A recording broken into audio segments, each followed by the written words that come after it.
पाकिस्तान में मिलने वाला मक्खन असल में मक्खन होता ही नहीं है। असली मक्खन यानी बटर और मार्जरीन में फर्क होता है। असली मक्खन मिल्क फैट से तैयार किया जाता है, जबकि मार्जरीन वेजिटेबल फैट से बनता है। यानी मार्जरीन और मक्खन में वही फर्क होता है जो असली घी और बनास्पति घी में होता है। आज पाकिस्तान में गिनती के अब शायद सिर्फ 2 ब्रांड्स हैं जो असली मक्खन बेच रहे हैं। ये तब्दीली बिल्कुल खुश्क दूध ही की तरह है। आज पाकिस्तान में असली मिल्क पाउडर जिसमें वेजिटेबल फैट ना हो तकरीबन नापैद हो गया है और बस एक कंपनी असली मिल्क पाउडर बेच रही है। बाकी सब खुश्क दूध के पैकेट पर मिल्क पाउडर लीगली लिख भी नहीं सकते, क्योंकि अब दूध से इसकी क्रीम निकालकर इसमें वेजिटेबल फैट शामिल करके बेचा जा रहा है। ये अलमिया यूं ही चलता रहा तो शायद असली मक्खन भी मार्केट में मिलना बंद हो जाएगा। इसलिए आज हम आपको घर पर असली मक्खन बनाना सिखाएंगे। अगर आपको लगता है कि ये कभी नहीं होगा, तो आइसक्रीम इंडस्ट्री के साथ पाकिस्तान में यही हुआ है। और आज पाकिस्तान में जितनी आइसक्रीम मिलती हैं उसमें क्रीम इस्तेमाल नहीं होती। इसलिए तमाम मेजर आइसक्रीम के ब्रांड्स लीगली अपनी आइसक्रीम पर आइसक्रीम लिख भी नहीं सकते, बल्कि मजबूरन वो लोग फ्रोजन डेजर्ट अपने पैकेट्स पर प्रिंट करते हैं। इसीलिए अगर अब आप अपने बच्चों को असली मक्खन और असली आइसक्रीम खिलाना चाहते हैं तो या तो बहुत महंगे इंपोर्टेड ब्रांड्स खरीदें या फिर हमारी तरह ये चीज़ें घर पर खुद बना लें। आज हम आपको बिल्कुल ओल्ड स्कूल रिवायती तरीके से मक्खन बनाना सिखाएंगे। असली रिवायती मक्खन ना तो दूध से बनता है और ना क्रीम से, बल्कि असली मक्खन दही से हासिल किया जाता है। अपनी पिछली वीडियो में हम आपको घर पर दही बनाना सिखा चुके हैं, और वो भी बगैर किसी स्टार्टर कल्चर यानी जामुन के, ताकि मुल्क से बाहर मुकीम हजरात भी अब देसी नेचुरल दही घर पर तैयार कर सकें। ये दही की रेसिपी जमाने के लिए दही का होना ज़रूरी नहीं, तो अगर आपने वो वीडियो नहीं देखी तो ज़रूर देखें। जब मशीनें नहीं हुआ करती थीं तो मक्खन बनाना एक बहुत मेहनत तलब काम था, जिसमें दही को हाथ से बहुत देर फेंटना पड़ता था, और इस अमल में कम से कम आधा घंटा हाथ से दही को फेंटना पड़ता था। लेकिन अब गांव में भी मक्खन निकालने के लिए मशीनें आ गई हैं। मक्खन बनाने के लिए यहाँ हमने 1 किलो दही को पहले बगैर कोई पानी शामिल किए हुए ऐसे ही फेंट लेना है। हम ये अमल एक स्टैंड मिक्सर की मदद से कर रही हैं, लेकिन अगर ये मौजूद ना हो तो आप इसकी जगह नॉर्मल ब्लेंडर भी इस्तेमाल कर सकते हैं। इनफैक्ट क्योंकि ब्लेंडर की स्पीड इन मिक्सर से काफ़ी ज़्यादा होती है तो मक्खन जल्दी बन जाता है। लेकिन ब्लेंडर में अगर हम मक्खन बनाते तो वो वीडियो में दिखाना मुमकिन नहीं होता, क्योंकि ब्लेंडर के चक्का ढक्कन लगाए बगैर हम दही को ब्लेंड नहीं कर सकते। इसलिए यहाँ हम मिक्सर का इस्तेमाल कर रहे हैं, लेकिन आप नॉर्मल ब्लेंडर भी यहाँ इस्तेमाल कर सकते हैं। इस दही को हमने कम से कम 5 मिनट यूं ही मिक्स करना है। इस अमल के दौरान शुरू में दही स्मूथ हो जाएगा, लेकिन जैसे जैसे ये मिक्सिंग का अमल जारी रहेगा तो आप महसूस करेंगे कि इस दही में दाना पड़ना शुरू हो गया है। हमने सादे दही को तब तक ब्लेंड करना है जब तक इसमें दाना ना पड़ जाए।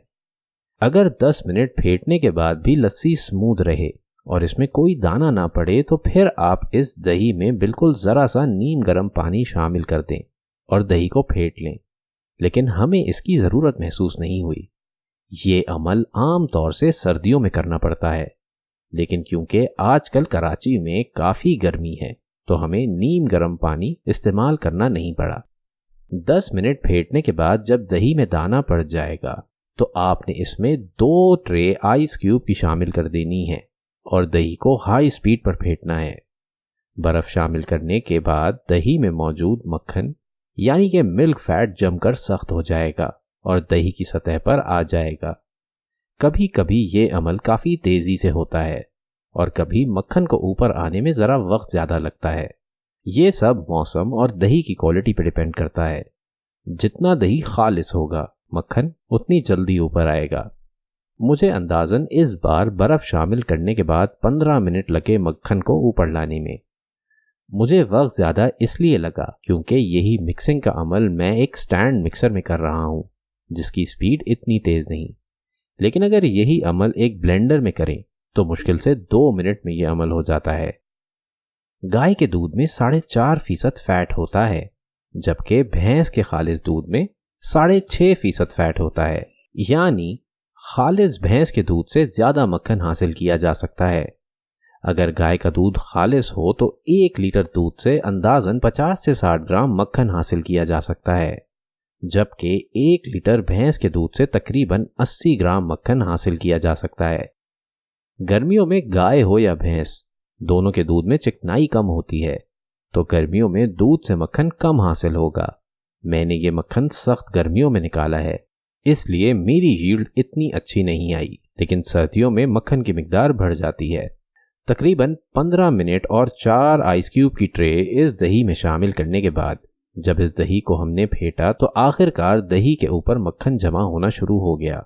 अब वक्त होता है इस दही से मक्खन उठाने का। ये अमल आपने अपने हाथों से ही करना है।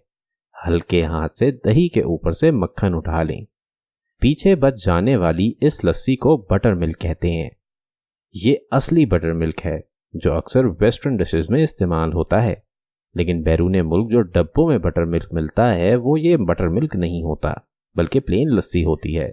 असली बटर मिल्क ये है जो बटर मेकिंग प्रोसेस से हासिल किया जाता है। क्योंकि इस बटर मिल्क में फैट कंटेंट ना होने के बराबर होता है, तो ये मैरिनेशन के लिए बहुत उम्दा मीडियम है। मैरिनेशन में फैट जितना कम होगा, आपका मैरिनेट उतना ज़्यादा मीट के अंदर एब्जॉर्ब होगा। और KFC स्टाइल फ्राइड चिकन में भी मुर्गी को इसी बटर मिल्क में मैरिनेट किया जाता है, लेकिन अगर आप चाहें तो इसको यूं ही पी सकते हैं और चाहें तो इसकी कढ़ी भी बना सकते हैं जो बहुत स्मूथ और उम्दा तैयार होती है। सवाल ये पैदा होता है कि क्या हमें घर पर मक्खन बनाना चाहिए? तो शहर में रहने वालों के लिए तो यूं मक्खन हासिल करना काफ़ी महंगा पड़ता है, क्योंकि कराची जैसे शहर में दूध 100 रुपये लीटर दस्तयाब है, यानी 100 रुपये में 50 ग्राम मक्खन बन पाएगा। यानी घर पर आपको मक्खन 1500 से 2000 रुपये फ़ी किलो पड़ेगा, जबकि बाजार में असली सफ़ेद मक्खन 750 रुपये फ़ी किलो के हिसाब से मिल जाता है। तो जनाब, जब तक बाजार में असली मक्खन दस्तयाब है तब तक बाजार से मक्खन ख़रीदना ही ठीक है, लेकिन जब आइसक्रीम और मिल्क पाउडर की तरह असली मक्खन भी बाजार में मिलना बंद हो जाएगा तो फिर ये रेसिपी काम आएगी। उम्मीद करता हूँ कि ये रेसिपी आपको पसंद आई होगी। अगर वीडियो पसंद आई तो इसे लाइक और शेयर ज़रूर करें। ऐसी मज़ीद रेसिपीज़ देखने के लिए हमारे चैनल फूड साइंटिस्ट को सब्सक्राइब करें और बेल आइकन पर भी ज़रूर क्लिक करें ताकि हमारी हर आने वाली नई वीडियो की नोटिफिकेशन आपको मिल सके। आजकल सिर्फ सब्सक्राइब करना ही काफ़ी नहीं होता, तो बेल आइकन पर ज़रूर क्लिक कीजिएगा। वक्त देने का शुक्रिया। अल्लाह निगहबान।